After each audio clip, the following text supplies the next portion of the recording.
budaya, namo budaya, dan salam sejahtera bagi Bapak Ibu saudara sekalian. Pada kesempatan pagi ini kita akan bersama-sama membawakan doa atau melakukan pelimpahan jasa sebagai tanda bakti rasa terima kasih kepada leluhur keluarga yang hari ini kita doakan.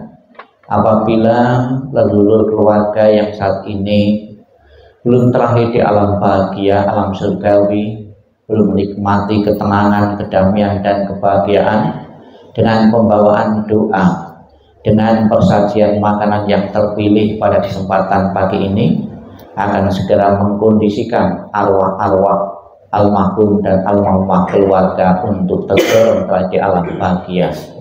Dan setelah terakhir di alam bahagia, memberikan doa restu kepada keluarga yang ditinggalkan. Semoga selalu mendapatkan kemudahan-kemudahan dalam hidup, dalam pekerjaan, dalam usaha, maupun keharmonisan rumah tangga. Marilah di akhir tahun dan kita akan mengawali tahun ini, keluarga tidak lupa mengirim doa semoga bermanfaat bagi leluhur keluarga yang hari ini kita doakan. Yang pertama, almarhum Bapak Lim Sinyo, almarhum Te Siu Wong, almarhum Lim Citi, almarhum Tante Kim Hu, almarhum Tante Siong Ing. Terimalah salam di dalam Dharma, namo Sang Hyang Adi Budaya, namo budaya, dan salam sejahtera bagi Bapak Ibu saudara sekalian. Kita sejenak akan belajar tentang kematian selama kita masih hidup. Sebab kalau kita belajar setelah mati itu terlambat. Ada beberapa orang yang mempunyai kemampuan bisa mendeteksi, bisa melihat makhluk-makhluk yang sudah berada di alam lain atau sudah meninggal.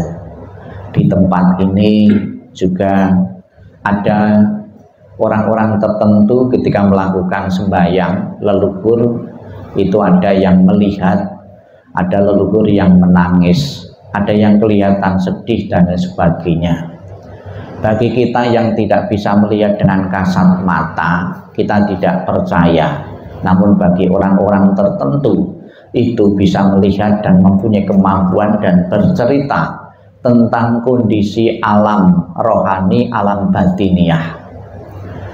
Orang-orang tertentu tersebut salah satunya ditulis dalam kitab suci, dijadikan bahan rujukan bagi kita semua. Kenapa orang-orang yang telah meninggal perlu dikirimi doa, perlu dikirimi persajian, perlu dikirimi pelimpahan jasa. Salah satunya yang tulis dalam kitab suci adalah kemampuan Sang Buddha sendiri. Sang Buddha mempunyai kemampuan, salah satunya kemampuan beliau bisa melihat ya makhluk-makhluk yang berada di 31 alam kehidupan. Makhluk-makhluk dan 31 alam kehidupan tentunya ada istilah yang setelah mati. Sebetulnya istilah mati itu adanya mati jasmani, mati rohani atau batiniah itu tidak ada, cuma ganti alam, ganti badan fisik kita. Yang diceritakan Sang Buddha ini mendapat tamu yang bernama Raja Bimbisara. Ketika mendapat tamu Raja Bimbisara, Bimbisara itu semalam suntuk, itu tidak bisa tidur karena semalam suntuk diganggu oleh suara-suara yang aneh-aneh di istana. Kemudian karena tidak bisa tidur dan kacau pikirannya, kemudian dia datang menghadap Sang Buddha. Setelah menghadap Sang Buddha menceritakan apa adanya, Sang Buddha bisa menjawab pertanyaan-pertanyaan yang diajukan oleh Raja Bimbisara.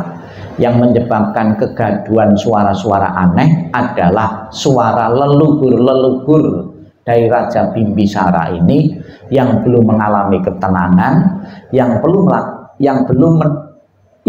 mendapatkan pelimpahan jasa untuk bisa terlahir di alam-alam bahagia.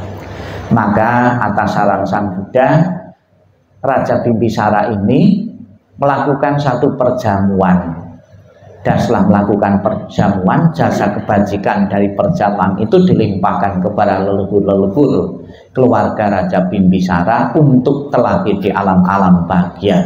Setelah melakukan perjamuan dan jasa kebajikan yang diberi Raja Bimbisara ini dilimpahkan kepada leluhur keluarga, akhirnya suara yang membuat kegaduhan di istana itu tidak ada lagi, karena telah mendapatkan manfaat dari pelimpahan jasa yang diberikan oleh Raja Bimbisara ini. Itu cerita yang pertama. Cerita yang kedua adalah Biku Moggallana. Biku Moggallana ini mempunyai kemampuan bisa pergi ke alam neraka. Ketika pergi ke alam neraka, melihat ibunya yang menderita sekali, terlahir di makhluk neraka. Sebagai seorang anak yang berbakti dan pernah dilahirkan, dia tidak tega. Kemudian dia minta saran kepada Sang Buddha, adakah cara untuk menolong ibunya yang menderita di alam neraka? Kemudian atas saran Sang Buddha, Moggallana ini pun melakukan pelimpahan jasa. Berkat pelimpahan jasa dari anaknya ini, anaknya bisa terbebas di alam penderitaan, terlahir di alam bahagia. Semangat yang sama Bapak Ibu Saudara kalian, secara tradisi maupun secara agama, mendoakan orang yang telah meninggal itu memang ada dan sudah menjadi kebiasaan setiap tahun. Di lingkungan masyarakat Jawa kita mengenal istilah nyadran, ya, itu juga 1 bulan sebelum puasa, itu 1 bulan khusus untuk mendoakan arwah-arwah yang masih berada di alam penderitaan. Kemudian di agama Buddha ada istilah ulambana, ada istilah sembahyang cingbing, ya. Itu adalah bulan-bulan tertentu yang seolah-olah dikhususkan untuk mendoakan leluhur yang telah tiada. Di dalam tradisi Pali, mendoakan kepada leluhur yang telah tiada tidak ada hari tertentu atau bulan tertentu, setiap saat. Pada kesempatan ini di akhir tahun dan awal tahun, keluarga sekiranya ada leluhur yang telah berjasa, masih ada yang berada di alam penderitaan, dengan niat baik, dengan ketulusan, dengan bakti yang tinggi yang hari ini kita doakan, semoga mereka pun bisa terbebas telah di alam-alam bahagia, dan setelah di alam bahagia memberikan doa restu kepada keluarga-keluarga dalam pekerjaan, dalam usaha, dalam bisnis maupun keharmonisan rumah tangga, semoga selalu didapatkannya. Selamat jalan para leluhur di alam-alam yang sedang ditempati, semoga keadaanmu selalu berbahagia setelah menerima pelimpahan jasa pada hari ini. Sadu, sadu, sadu.